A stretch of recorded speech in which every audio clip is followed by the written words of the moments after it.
So today, I actually had to go back and watch the end of last week's recording to remember what I said we were going to do this week. I know we didn't get into the Christian side yet. We were still doing Old Testament work in religion. We're talking about wisdom and religion. So remember the first week we talked about wisdom in philosophy, wisdom in psychology, and we sort of ended up in religion. So we focused on religion last week. We got through some Old Testament things and getting ready to move on to New Testament things. But before we do, I want to circle back and catch up a couple things with the Old Testament, particularly with Solomon, the person of Solomon, because that's as we've talked about already in our study of wisdom in the Old Testament, Solomon is going to be the first name that's probably going to come to mind for you, right? And everyone's going to attribute a lot of these writings to Solomon in the same way we attribute the Psalms to David. And then, of course, the other big figure, remember, was what in Old Testament? Job. Anyone remember? Job. Well, Job is part of that wisdom literature, but I'm thinking of a particular person/persona. Oh. Lady wisdom, right? Which comes out in Proverbs, right? So Job, will talk about wisdom. Job is part of the wisdom literature, part of the wisdom writings. Yet the figures we most associate it would be Solomon and Lady Wisdom. So let's start there, if that's all right. Now, Joyce and Day, you're welcome. If you want, on the website, you can go and find the past classes if you want to watch those at any time at your convenience. You have to put up with staring at me, but yeah. I watched the one from last week.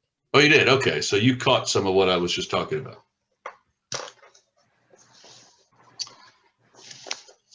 All right, so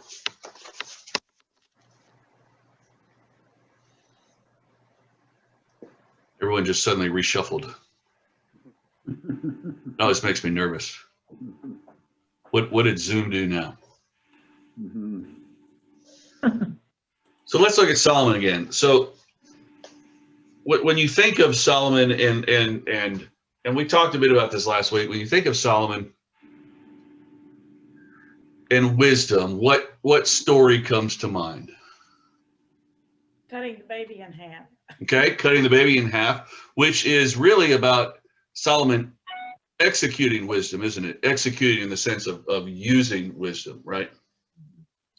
What else comes to mind? Asking God for wisdom. Asking God for wisdom. And that's where we're going to start, in the asking God part. But what's interesting is that story appears twice, doesn't it? We get that story in 1 Kings, and then we also get the story in 2 Chronicles. And Chronicles has a way of, all those historical books have a way of repeating themselves.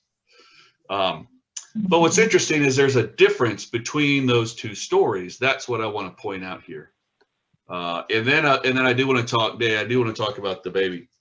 So let's look at 2 Chronicles, and this is verses 7 through 13. Does anyone happen to have that in front of them?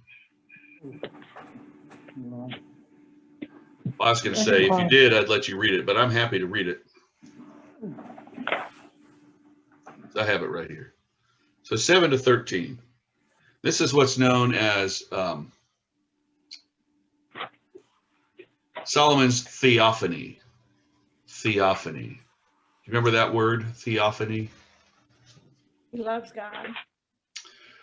Well, yes, but it's kind of theophany would be an experience of God happening to you, like the burning bush with Moses is considered a theophany. So this is Solomon's own personal theophany. It's a vision he has, right? And God comes to him. So let me read. This is out of 2 Chronicles.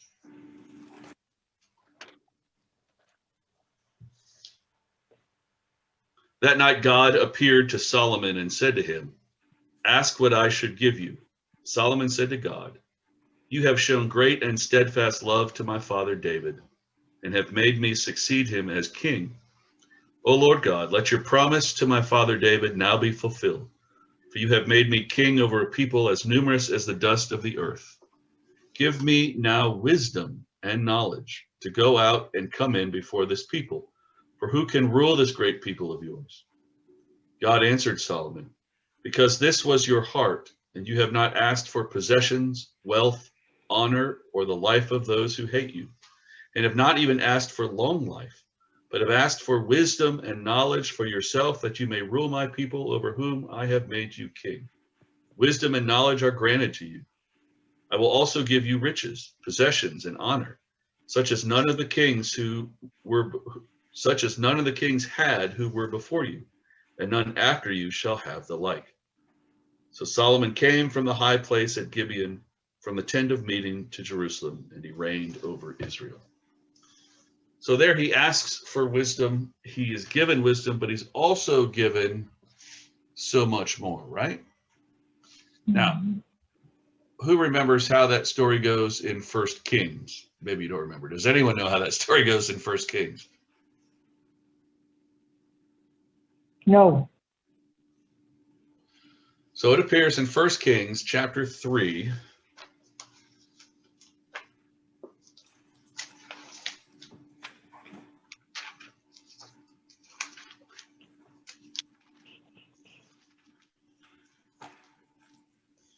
And here it says, Hey, Andy, yeah, sorry, what version are you reading? I'm reading the NRSV. That's what I'm in. The chapter and verses shouldn't matter. The language might be different depending on your translation. Unless you're reading in Hebrew, and then it might be off a little more than that. So same sort of story. At Gibeon, this is at verse 5 in chapter 3. At Gibeon, the Lord appeared to Solomon in a dream by night, and God said, "Ask what I should give you." And Solomon said, "You have shown great and steadfast love to your servant, my father David, because he walked before you in faithfulness, in righteousness, and in uprightness of heart toward you. And you have kept for him this great and steadfast love, and have given him a son to sit on his throne today. And now, O Lord my God, you have made your servant king in place of my father David. Although I am only a little child, I do not know how to go out or come in. And your servant is in the midst of the people whom you have chosen, a great people, so numerous they cannot be numbered or counted. Give your servant, therefore, an understanding mind to govern your people, able to discern between good and evil, for who can govern this, your great people?" So there he says, he asks for an understanding mind. Now, we may equate that to wisdom, and certainly it is a part of wisdom, right? But it's interesting that Solomon full of wisdom, and in Chronicles, he actually asks for wisdom, he gets wisdom. Here he says, "Give me an understanding mind." And God says, much in the same way, "Because you have asked this and have not asked for yourself long life or riches, or for the life of your enemies, but have asked for yourself understanding to discern what is right, I now do according to your word. Indeed, I give you a wise and discerning mind. No one like you has been before you, and no one like you shall arise after you. And of course, I give you what you did not ask for, and all the riches and wealth." And in Second Chronicles, he gets that as well, doesn't he? God says the same thing: "Because you did not ask for it, I'm going to give it to you anyway." So I find that interesting. If we talk about wisdom and how much Solomon is associated with wisdom, and yet in the First Kings rendition, he doesn't actually ask for that word, doesn't use that word, at least as it's translated in English. But my guess is if Chronicles is translated wisdom and First Kings is translated wise and discerning, that there is a distinction in the Hebrew there. Interesting. But then God also grants wealth, though Solomon did not ask for it. And in Proverbs, which is attributed to Solomon, wealth and honor are held out as incentives for seeking wisdom. Wealth and honor are held out as incentives for seeking wisdom. So if you seek wisdom, this you may gain this as well. And in particular, we see it in two places. In chapter 8, verses 17 and 18, Lady Wisdom says, I love those who love me, and those who seek me diligently find me. Riches and honor are with me, enduring wealth and prosperity. So I guess we take that to mean if you find her, you get those things as well, right? And then in chapter 22 of Proverbs, in verse 4, we hear the reward for humility and fear of the Lord is riches and honor and life. And we talked that very first session about words that come to mind when we think of wisdom, and humility was one of them, wasn't it? Certainly one must be humble to be wise. Or as we said before, wisdom comes from experience, so maybe one was humbled at some point, and that led to wisdom because they remembered that experience.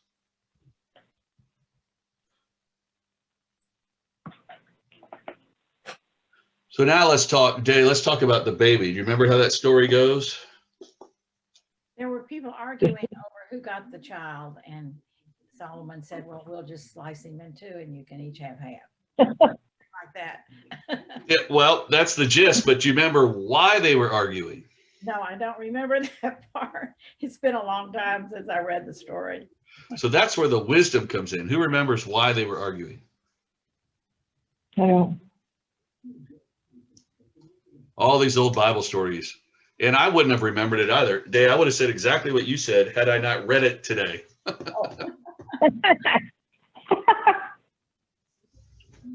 So the circumstance was the woman bringing the charge against the other woman gave birth to a child, a son. And this other woman who was living in her household, and I can't, now I don't remember now if she was a servant or something like that, or just living in the household, had a son about 3 days later. And her son, the second woman's son, died in the middle of the night because she rolled over onto him and he died. Oh. And when she discovered he was dead, early in the morning, she switched babies with the other woman, Oh. gave her the dead baby and took the live baby. And then when the first woman woke up, she looked at the dead baby and said, this is not my baby, Oh. and accused the other woman of stealing her baby. And the woman said, no, this is my baby. And so they go to Solomon with this case. And Solomon says, tell me what's going on. And the first woman says, my baby was living, her baby died, but she took my living child and claims it's hers and said, mine is the dead one. And the second woman said, no, yours is the dead one, mine is the live one. And Solomon said, get me a sword. And he said, I will simply cut the baby in two and you can each have half. And the first woman, whose child it really was, said, no, let her have the baby. I would rather that she take the living child than to have another dead child. And the second woman said, fine, I'll take it. Or no, the second woman said, no, cut it in half. Then we'll both have dead children, or something like that. Cut it in half. That's fine. And Solomon said, give the baby to the first woman. She is the baby's mother. Oh, dear. Because she was willing to sacrifice the child so that the child could live and not die. That was wisdom. Now, I don't know that any judge today could get away with that. We have DNA today. Well, yeah, that's true, right? Yeah, you just give me some blood and I'll tell you whose kid it is. Go on the Maury Povich show and he'll tell you who the father is, right? But it is an example of Solomon's wisdom. Now, we may read that and think, well, that's a bit extreme. But at the same time, I think Solomon knew in the back of his mind, the right woman would make that would be willing to make that sacrifice for their own child, that the child would not die. The second woman was not inclined to do that because she really had nothing to lose. Yeah, she'd already lost one. Right. So that is an interesting example. So now unless someone has another question or thought about, particularly about Solomon, Solomon's going to come up again as we go into New Testament, but I'll open it now if anyone wants to say anything.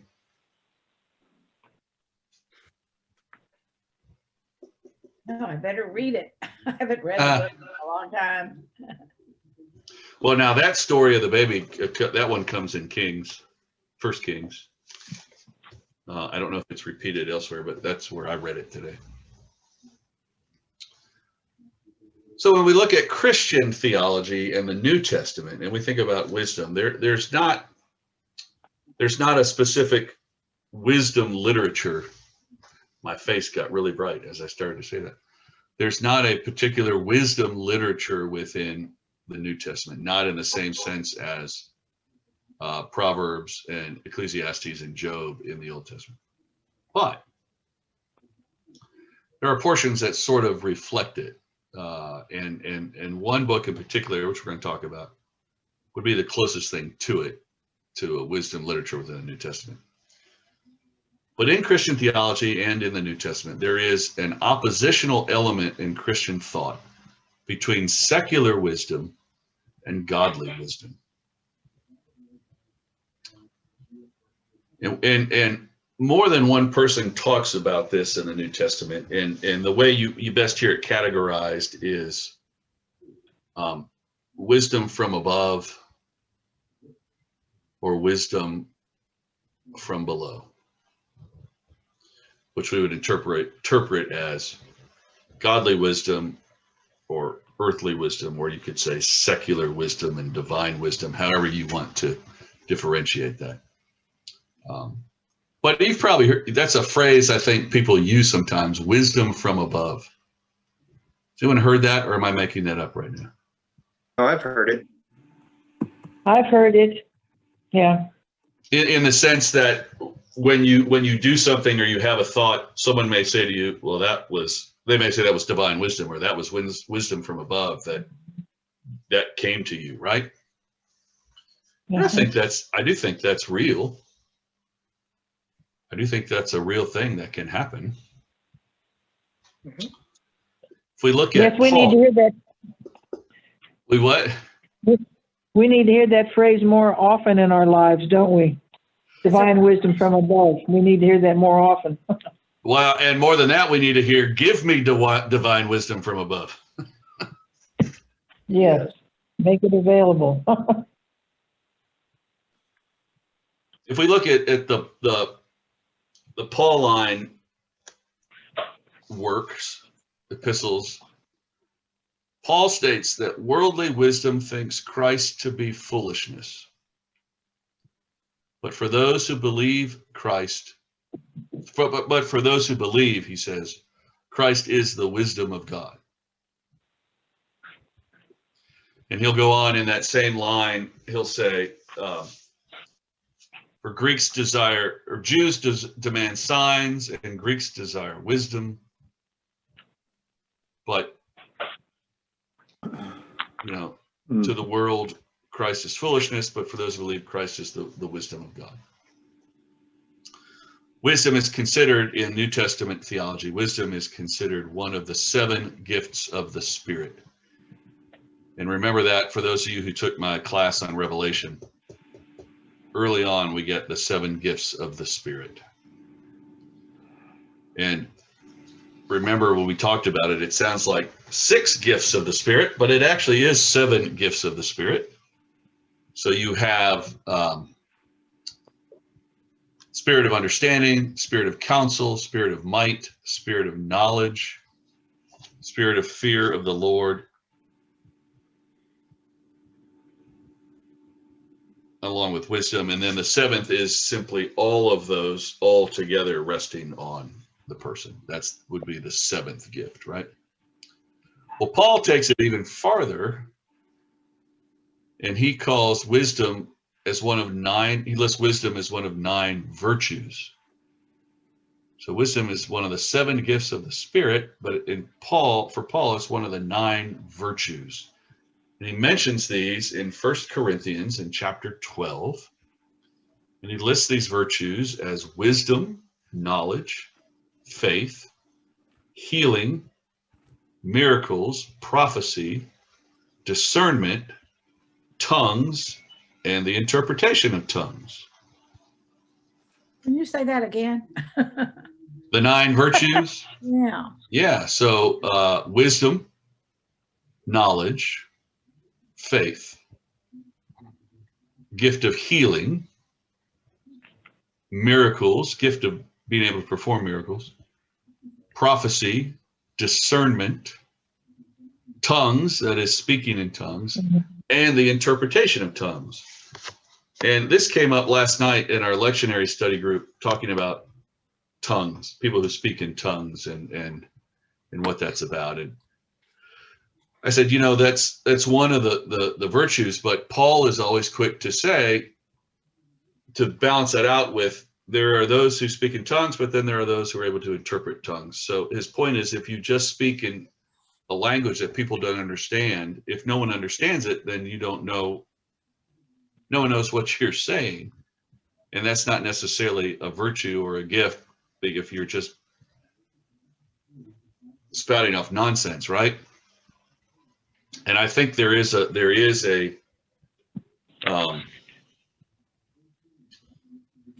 what's the word I want? There is a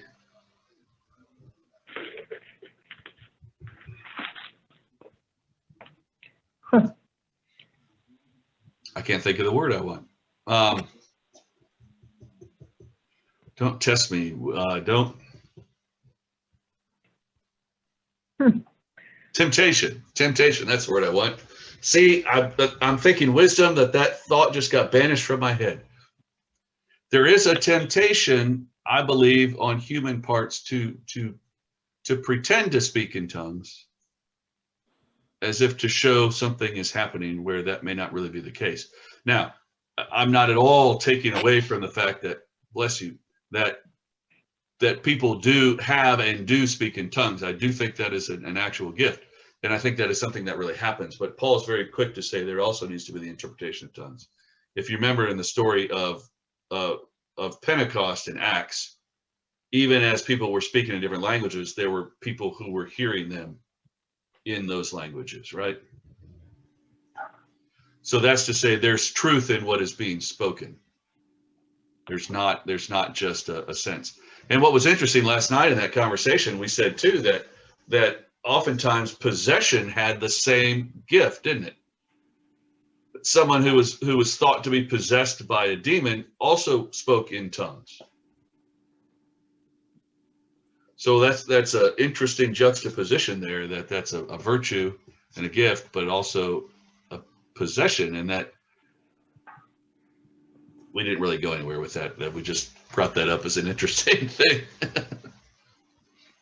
didn't have an answer to that, but those are what Paul refers to as the 9 virtues.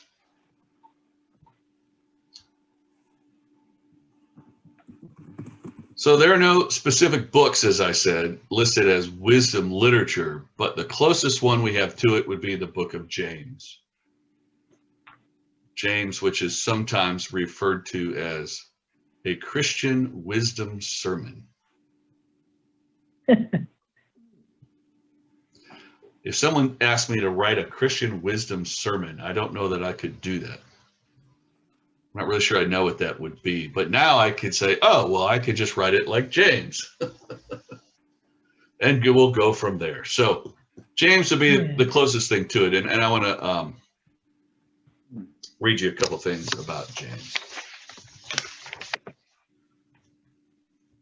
So this says, the book of James, written by the Apostle James, is said to be the New Testament version of the book of Proverbs, in that it is another book that discusses wisdom. It reiterates Proverbs' message of wisdom coming from God by stating, if any of you lacks wisdom, you should ask God, who gives generously to all without finding fault, and it will be given to you. James also explains how wisdom helps one acquire other forms of virtue. James wrote, but the wisdom that comes from heaven is first of all pure, then peace-loving, considerate, submissive, full of mercy and good fruit, impartial and sincere. In addition, through wisdom for living, James focuses on using this God-given wisdom to perform acts of service to the less fortunate. And remember, James focuses a lot on action, doesn't he? Action and good works. And there's a whole section in there about, healing the sick, which we use if we do a service of anointing for healing. Typically, we'll read from James those very passages about healing, laying on hands and healing.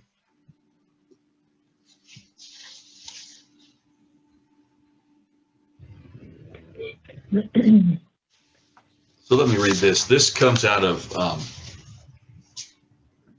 the New Interpreter's Bible Commentary. This is a section before it goes into the book of James, and this is titled James as Wisdom Writing.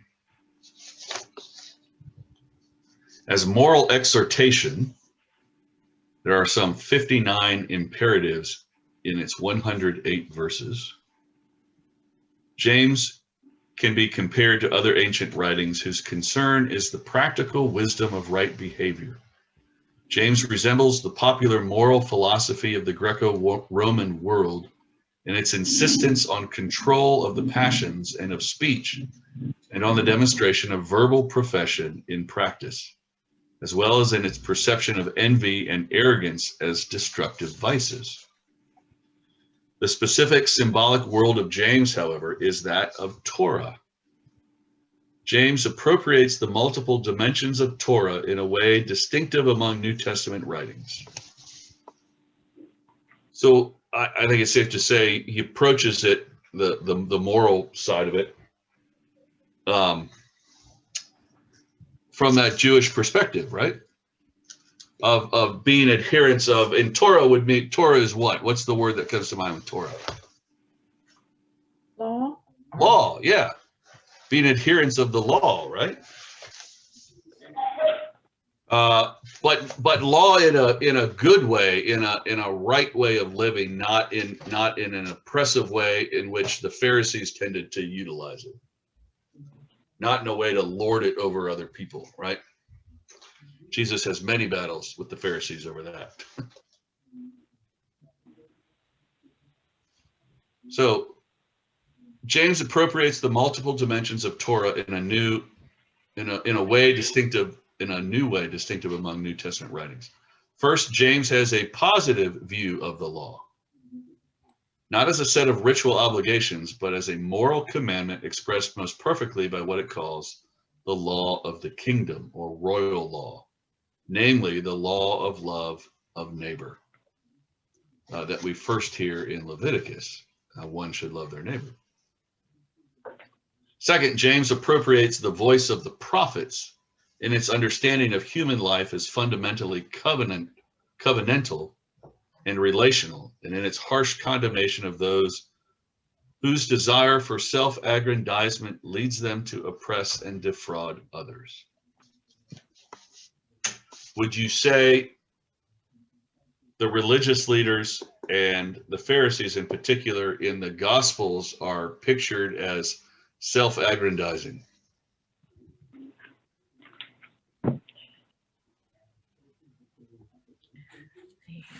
You all are furrowing your brows, thinking really hard about that.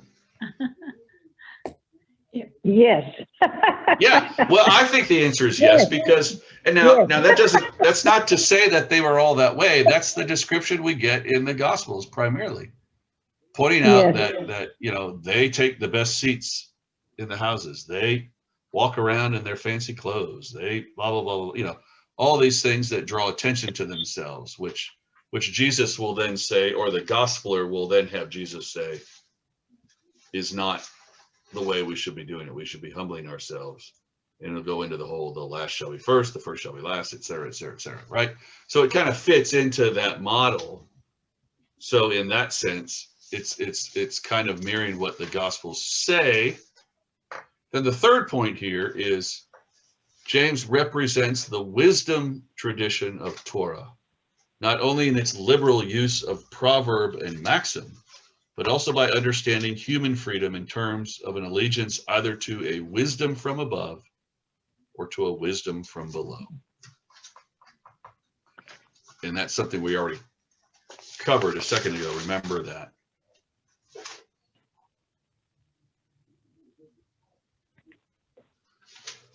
We also hear this in some of Jesus's teachings throughout the Gospels, don't we? Some of the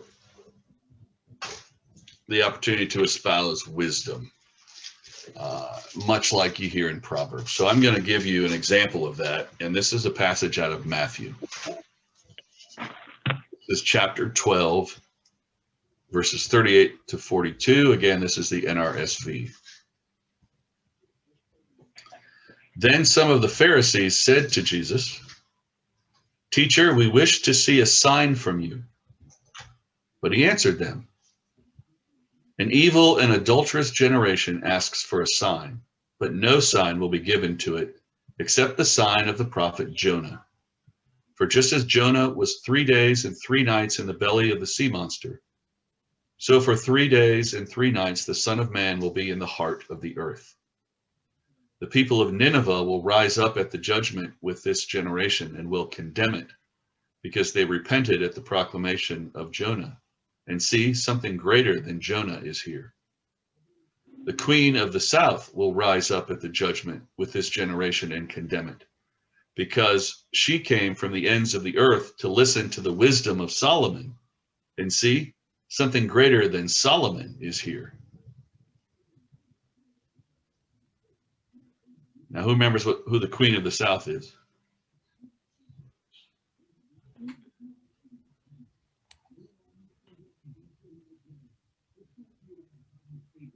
Not me.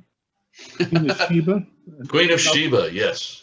Queen of Sheba, who heard all these wonderful things about Solomon and came up from Africa, parts of Africa, considered the ends of the earth, to see about this great wisdom and riches of Solomon. And indeed, she was impressed and said, wow, he really has the more wisdom than anyone and more riches than anyone. And Jesus says, yet even something greater than Solomon is here, because God's self is in your midst, right? And something greater than Jonah who preached to the people of Nineveh, and the people of Nineveh repented. Of course, what Jesus doesn't go on to say in that, or Matthew doesn't go on to have Jesus say in that passage, is that Jonah was mad that the people repented and God forgave them. Yeah. But nonetheless, Jonah eventually did what he was asked to do.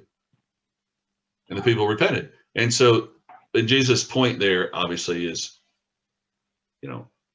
I have come to call people to repentance. I have come to show wisdom, the wisdom of God, that you may believe. So we get that, and we get that in other places in the gospel. I'm not going to go into all other examples right now, but we do get that here and there. But James, for the most part, is the one that carries that wisdom from above and wisdom from below. We hear that a lot in John's gospel too, that wisdom from above and below, because John uses that strategy a lot. And again, the verses in James that I covered in the first reference I read, this is the NRSV language. If any of you is lacking in wisdom, ask God, which is exactly what Solomon did, right? Ask God who gives to all generously and ungrudgingly. Now that's different than the translation I read before. I like that word. God gives to all generously and ungrudgingly, and it will be given to you. And then the second one, who is wise and understanding among you? Show by your good life that your works are done with gentleness born of wisdom. But if you have bitter envy and selfish ambition in your hearts, do not be boastful and false to the truth. Such wisdom does not come down from above, but is earthly, unspiritual, devilish. For where there is envy and selfish ambition, there will also be disorder and wickedness of every kind. But the wisdom from above is first pure, then peaceable, gentle, willing to yield, full of mercy and good fruits, without a trace of partiality or hypocrisy. And a harvest of righteousness is sown in peace for those who make peace. That's a beautiful line, isn't it? And where is that from? That's James chapter 3, verses 13 through 18. Yeah, that's beautiful. Haven't heard that for a while. Now, what's interesting, though, and I always like to point this out, because we can get very caught up in this. For where there is envy and selfish ambition, there will also be disorder and wickedness of every kind. We have to make sure we don't confuse envy and selfish ambition with assertiveness and desire and want to succeed. Right? Because we can certainly want good things for ourselves. We're allowed to do that. We can certainly want good things for our families, and there's nothing wrong with it. That does not equate to what this is talking about. This is simply pure envy and selfish ambition in terms of I only want for myself, everyone else be damned kind of attitude, right? It's Macbethian. Mhm. So don't confuse that, because I've heard a lot of people say they hear something like that and they think, well, then what if I want something? Well, you can want something for sure, yeah. But the point and from a theological standpoint, and I don't want to just say Christian because it exists in other religious thought. The point of wanting to better yourself that also carries benefiting others is kind of the whole point. That what you do can benefit yourself and benefit those you love, but it's also gonna add to the greater good, right? So when it takes away from others and takes away from the greater good, that's the kind of thing this is talking about. So we have to be careful we don't misunderstand those terms. And no, you can't say because you were picked over someone else for a job that you hurt the greater good. Well, you might. We don't know that yet, but that's not what that's about. And you know, we have to be careful about some of these basic thoughts and comments. We can easily overthink them. We can easily put too much worry and concern behind them. Well, if you Basic lie, part is, I mean, it all comes back to one thing: love God, love your neighbor. That's what it all comes down to. if you lie and Yes, cheat, and keep it. that's not too good. If you lie, If you lie and cheat in order to get what oh you, yeah, then that's selfish ambition, right? Yeah, that's not good. Day, you were saying something too. I'm sorry. no, I already said it. Okay. And keep these things in perspective. Yeah. Yeah. And wisdom, if we possess wisdom, helps us do that, doesn't it? Yes. I think wisdom helps us achieve presence of mind. So let's take this pandemic and look at how, let's go back a year ago, March in particular. That's when you started to see a lot of things begin to change. And I think there was a lot of talk at that time about wisdom, what's right, what's not right, what's good, what's not good. Are we moving too fast? Are we moving too slow? So everyone had an opinion about that, didn't they? Mm-hmm. Yeah.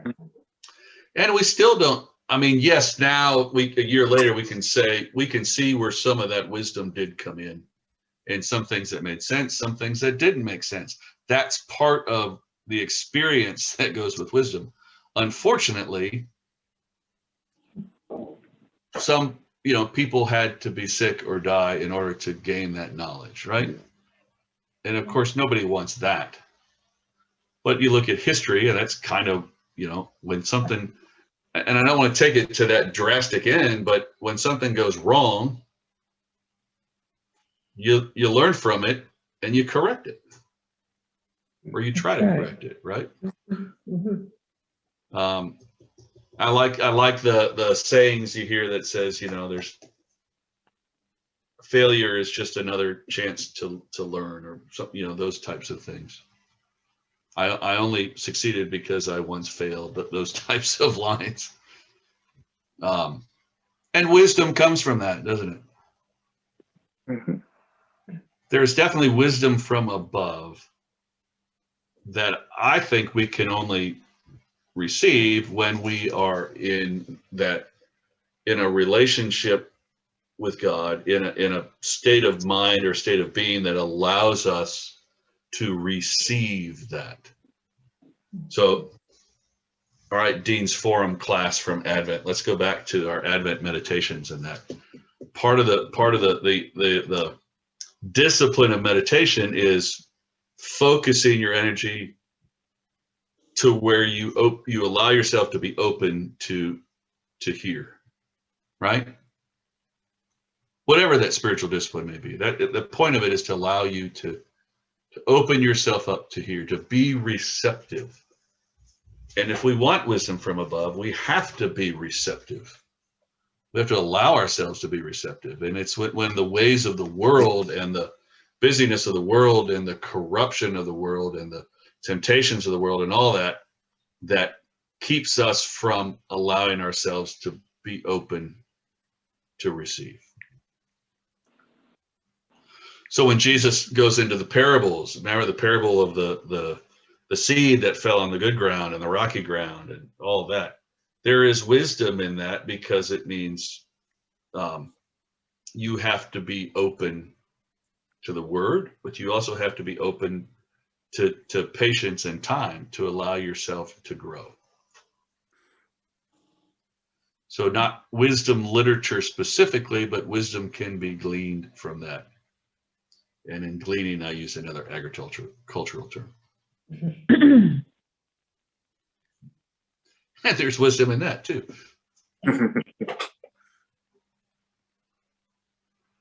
So what's anyone think about that? Wow, that was not the last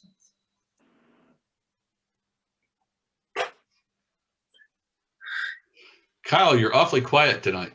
It's stewing in there and you're waiting to let it go. Or... Well, I guess there's a couple of things. First off, and this is just kind of, maybe this has nothing to do with the conversation, and I apologize. But one of the things that I've learned recently is that Jesus was a Pharisee.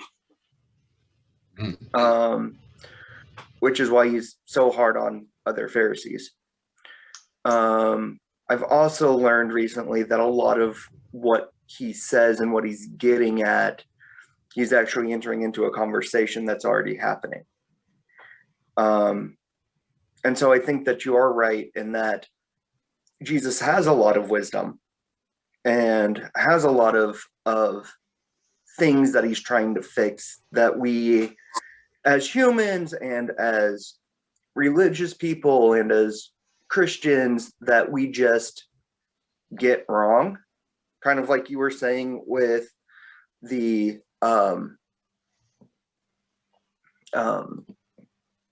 wording of I forgot exactly, it was the James passage where it was like talking about evil and where evil comes from. Mm-hmm. That the I can't even think of the word. Aggrandizing and the greed and all of that. That, like, I want a house. Is that wrong that I want a house? Is it wrong that I want to eat tonight? But yet, that's kind of where when people, you're right, you are right in that when people hear stuff like that, that's what they kind of go to is it wrong that I want a new car? Well, no. But to Dave's point, like, if you're going to sell a car for 10 times its actual worth, there's something wrong there, you know? So that's kind of where I stand on it all. And I just, and to me, the Old Testament and all the laws and all the mitzvahs that are there, it really talks to that. You know, don't use weighted scales, don't use things of that nature. And I think that a lot, if not all of the New Testament points back to the Old Testament and trying to remind us of this has already been said and these are already the rules, let's follow them. Yes, in a lot of ways. And to think of Jesus as a Pharisee, sure, Jesus would have had a mastered all the things that the Pharisees would have done. Paul was also a Pharisee, but Jesus says, but here's where you abuse it. Here's where you're not doing it correctly. Here's where you're taking it and making it, rationalizing it to fit your own needs. Yes. And I think we definitely see that in religious sects today. Yeah. Oh my goodness. Yes. And that opens up a whole new thing. But that's kind of what I was trying to get at there is Jesus is still entering into the conversation of, you guys are making this so much harder. You guys are excluding people, or, you're not doing the basic commandments. I say a lot, a lot of you remember me saying this, God took those, God did this first, but you could say that the 613 laws, Levitical laws, can be summed up in the 10 commandments. And then Jesus took the 10 commandments and summed it up in 2 commandments. That if you love God and love your neighbor, you're going to do this, and you're going to follow all these. Now, granted, there are some of those Levitical laws which to us today seem a bit ridiculous. But the other thing we have to remember is those laws were written for a particular community. And within that community, it made sense for them to live in certain ways. It doesn't necessarily make sense today. It doesn't mean that, not planting a different crop in the same field is going to really be harmful today, but you don't see that so much anymore. Or blending materials to make clothing, that doesn't seem to bother anybody anymore. And the idea that if you're not purely, if you have any defect that you can't be, a priest or a rabbi or anything, no one pays attention to that either anymore. Now, maybe some do. Maybe some ultra-Orthodox Jewish communities do. I don't know that.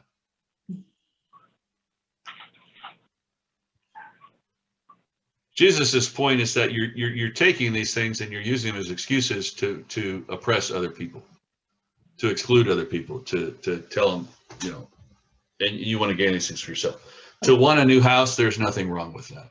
Nothing wrong with that at all. Because what's that going to do for you? To get the new house gives you a sense of pride, gives you a sense of pride in a good way, gives you a sense of accomplishment, gives you a sense of ownership, which then allows you from that position to go out and do good things. So in that sense, no, there's nothing wrong with it. Everything in moderation. That's how I like to look at it. As Paul would say, yes. Now, to say I have a car, it gets me from A to B, it's perfectly fine, but I want a $300,000 Maserati. That has a little different feel to it. But at the same time, if you have the means to buy a $300,000 Maserati and you want to, that's your right. But if you have the means to do that, you also have the means to feed the poor and to help this person and help this person. And maybe they do that too.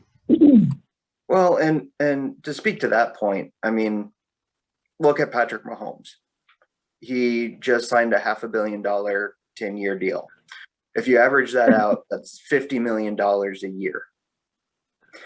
So when you're talking about a $300,000 car for a guy who's making $50 million, It's not much. it's not much. I mean, that's here, I'll just get out my checkbook. It won't be a big deal. But I'm using specifically because he also did things like put voting machines inside Arrowhead Stadium. Right. So it's not, like I said, it's everything in moderation. And it's all relative. Yeah. And it's all relative. There's a word, and it's kind of fun to say, is Yetzer Hara, which is the evil inclination or the selfish inclination, and the Yetzer HaTov, which is the good inclination or the generous thing. And that's really where the whole idea of moderation for me comes in.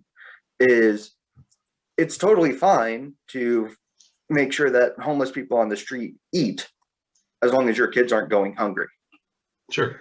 It's totally fine to want a new house, as long as you're not like lying, cheating, stealing, robbing banks to get it. So it's literally this idea of moderation, of you have to have some of that evil inclination, that selfish inclination. Otherwise, you won't be taking care of yourself. Yeah, no, I agree with all of that. The other thing we have to remember in all of this is gratitude. Yes. And giving thanks, so that we may want the house, but we also need to be thankful for where we live now, right? Or for what our situation is now, if we're in a position that we're able to still have shelter, have food, et cetera, et cetera, et cetera. And kind of the point of the Solomon story of Solomon asking for wisdom and God granting wisdom and getting all the other stuff too, is that Solomon is grateful for the opportunity to serve in his father David's place as king, right? So if you show gratefulness, if you show gratitude, if you show appreciation, good things will come from that. And wisdom will be gained from that as well. I think that's safe to say. And I would also say that's James' point as well. Yeah, oh, very much so. Is be grateful for the things you have. It's okay to want other things. Just don't take it to the extremes. Right. Everything in moderation. Yep. That's right. All right. So here's what I want to talk about right now. So we've reached a point where I think I've kind of exhausted definitions and explanations of wisdom. So let's get into what some of this wisdom literature is all about. So let's actually dive into some of the wisdom literature itself. So I'm going to ask you where you would like to jump off in that next week, and we can read. We can start with Proverbs. We can start with Ecclesiastes. We can start with Job. We can start with James. I would suggest if you want Ecclesiastes, we do Proverbs first. So what's anyone think about that? Seems like Proverbs is a good place to start. I think so too, to begin. All right. So in good wisdom of Solomon fashion, let's jump into Proverbs next week. Does that work for everybody? Yes. All right. And Proverbs is not overly long, I don't think so. And for those who have joined me before in Bible studies, we'll kind of do it in the same way. We'll have somebody read the chapter for us, and then we'll talk. So you'll want to have Bibles with you next week, and I'm going to use the NRSV as our base, but if you have a different translation, I welcome those as well.